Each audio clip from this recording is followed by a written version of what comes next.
Bem-vindos ao Briefing de amanhã, onde a tecnologia encontra a estratégia real. Olha, a gente vai direto ao ponto hoje, porque o cenário da inovação global acabou de sofrer um abalo sísmico. Quem acompanha as nossas análises precisa entender exatamente o que está acontecendo agora nessa encruzilhada inédita entre infraestrutura física, poder computacional e inteligência artificial. Para a gente ter uma noção do tamanho desse abalo, presta atenção neste número, 285 bilhões de dólares. Sim, bilhões. Esse foi o valor de mercado que literalmente evaporou das ações globais de software de uma hora para outra, em apenas 48 horas. É um impacto tão brutal que os mercados já batizaram o momento de SaaS apocalipse. Mas bom, antes da gente mergulhar em como isso aconteceu e qual é a jogada a partir de agora, um lembrete rápido. Já se inscreve aqui e siga a gente no Spotify para garantir inteligência competitiva todo santo dia.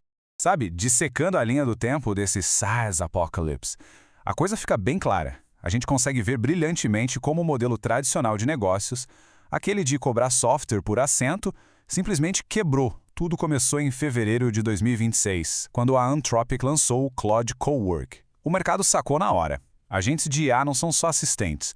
Eles substituem categorias inteiras de trabalho intelectual. Pois é. Em questão de 48 horas, a gente viu aquela queda colossal de 285 bilhões. E no mês seguinte, em março, o tombo foi no mundo real. A Atlassian relatou a primeira queda na história do número de licenças corporativas deles. Afinal, o modelo depende de vender mais assentos para usuários humanos, né? E a Workday? Cortou 8,5% da própria equipe. É a ironia suprema. As empresas de SaaS sendo engolidas pela produtividade da tecnologia que elas mesmas ajudaram a popularizar. E isso nos leva para o coração desse primeiro grande pivô estratégico de mercado. A gente está vivendo uma inversão de valor que é de cair o queixo. Aquele software digital tradicional, focado em telas para humanos e preços por usuário, está despencando de valor. Por quê? Porque os modelos de fronteira hoje permitem que meia dúzia de pessoas repliquem plataformas SaaS inteiras em questão de semanas. Por outro lado, para onde o dinheiro está indo? O valor está migrando massivamente para ativos físicos que só se valorizam. Processadores de silício, urânio e data centers gigantescos. A verdadeira escassez agora não é mais o código, é a física. E exatamente para navegar nessa profundidade técnica toda e não se perder, a gente precisa de ferramentas de blindagem. Com certeza. Para quem precisa botar a mão na massa, implementar as estratégias e ter o roadmap técnico completo, o Protocolo da Verdade e-book Premium de 2026 já está disponível. É simplesmente o guia definitivo sobre C2PA, que é o padrão global de autenticidade de conteúdo, além de cobrir a proteção de marca nesses mercados hipervoláteis de hoje. É aí que a confiança digital está sendo testada de verdade. O link está aí na descrição. Se usar o cupom BRIEFING, tem 20% de desconto. É um investimento de entrada para quem quer acompanhar a gente no resto dessa análise e sair na frente.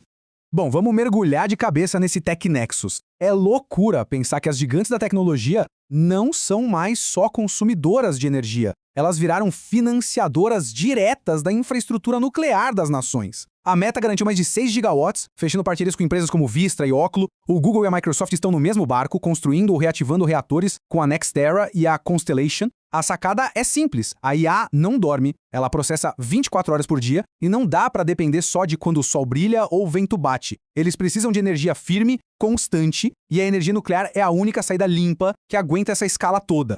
E para entender a urgência desesperadora por trás dessa corrida nuclear, tem um dado que ilustra isso de forma perfeita. 329 dólares e 17 centavos. Esse foi o valor por megawatt-dia alcançado no leilão de capacidade elétrica da PJM, que é a maior rede de transmissão dos Estados Unidos. Basicamente, bateu no teto máximo regulatório. Custou mais de 16 bilhões de dólares só para garantir que a rede não ia cair, para evitar um apagão geral. A demanda insaciável dos data centers está fritando o sistema elétrico de um jeito que nenhum governo ou operadora estava preparado para segurar.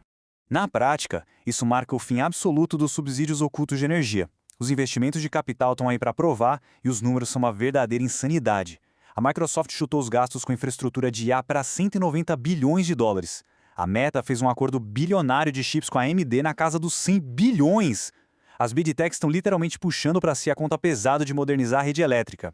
Isso muda a estrutura financeira deles da água para o vinho, transformando a infraestrutura física num peso gigantesco e permanente nos balanços da empresa. Mas afinal de contas, o que está engolindo tanto poder de processamento e energia assim?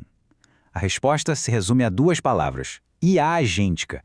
E aqui, a gente não está mais falando de chatbots que escrevem e-mails divertidos. Esquece isso. Estamos falando de sistemas 100% autônomos, Sistemas que raciocinam passo a passo, que utilizam ferramentas externas por conta própria e executam fluxos de trabalho super complexos por dias, quase sem ninguém colocar a mão. E é por isso que plataformas de hardware inteiramente novas, tipo a Vera Rubin da NVIDIA, foram criadas. Elas nasceram especificamente para aguentar essa inferência contínua dos agentes de IA. Só que tem um porém gigantesco. Toda essa autonomia incrível traz um efeito colateral bem pesado para a segurança global. A gente acabou de cruzar uma linha bem assustadora. A primeira campanha de espionagem cibernética orquestrada inteiramente por uma inteligência artificial. A Anthropic divulgou que um grupo com apoio estatal conseguiu manipular o Cloud Code para atacar dezenas de alvos globais. E sabe qual é a parte que gela a espinha? 90% de tudo isso foi executado de forma totalmente autônoma pela própria IA. Olha, a citação oficial da equipe de inteligência deles resume o tamanho do buraco. Eles disseram: as contas de maior privilégio foram identificadas, backdoors foram criados e os dados foram exfiltrados com supervisão humana mínima. O que isso significa no mundo real? Significa que campanhas de invasão que antes precisavam de semanas de planejamento meticuloso feito por humanos, hoje acontecem em minutos. E pior, numa escala industrial. A inteligência artificial não é mais só uma ferramenta na mão do hacker, ela virou o próprio executor da invasão. E como não poderia deixar de ser, todo esse cenário tecnológico bate de frente com a geopolítica mundial. Principalmente agora, com a sombra da cúpula entre o Donald Trump e o Xi Jinping marcada para maio de 2026. A realidade é que estamos no meio de uma guerra fria digital. Sem tomar lados aqui, o tabuleiro atual é o seguinte: os Estados Unidos estão avançando forte com o Chip Security Act, que obriga ao rastreamento físico rigoroso de todo chip de IA de altíssima performance. Do outro lado, a China responde de forma agressiva com políticas de substituição doméstica, exigindo que os data centers estatais usem no mínimo 50% de equipamentos nacionais. É o choque puro e simples entre o domínio do silício e a soberania nacional. Diante de toda essa tempestade, como é que se age hoje? Esse é o nosso alfa do dia, a síntese estratégica imediata para quem senta na cadeira de decisão. Primeiro passo, ataque os fluxos de trabalho de SaaS que estão ficando obsoletos e crie soluções com IA que entreguem 80% do valor, cobrando só 20% do preço. Segundo, na hora de vender, esquece aquela lista imensa de funcionalidades. Priorize mostrar o ROI quantificável. Em tempos de orçamentos enxutos, o retorno tem que brilhar aos olhos. E terceiro, feche as portas e blinde seus dados e a sua infraestrutura contra essas ameaças autônomas. A sua segurança agora precisa rodar na mesmíssima velocidade da IA agêntica, senão é fim de jogo. Fica então essa provocação final para todo mundo pensar junto com a gente. Se as Big Techs estão assumindo a conta e se tornando as principais financiadoras e operadoras da infraestrutura elétrica e nuclear de um país, até que ponto o Estado ainda mantém uma soberania de verdade? Ou os governos estão virando apenas intermediários para os interesses dessas gigantes da tecnologia? Uma excelente questão.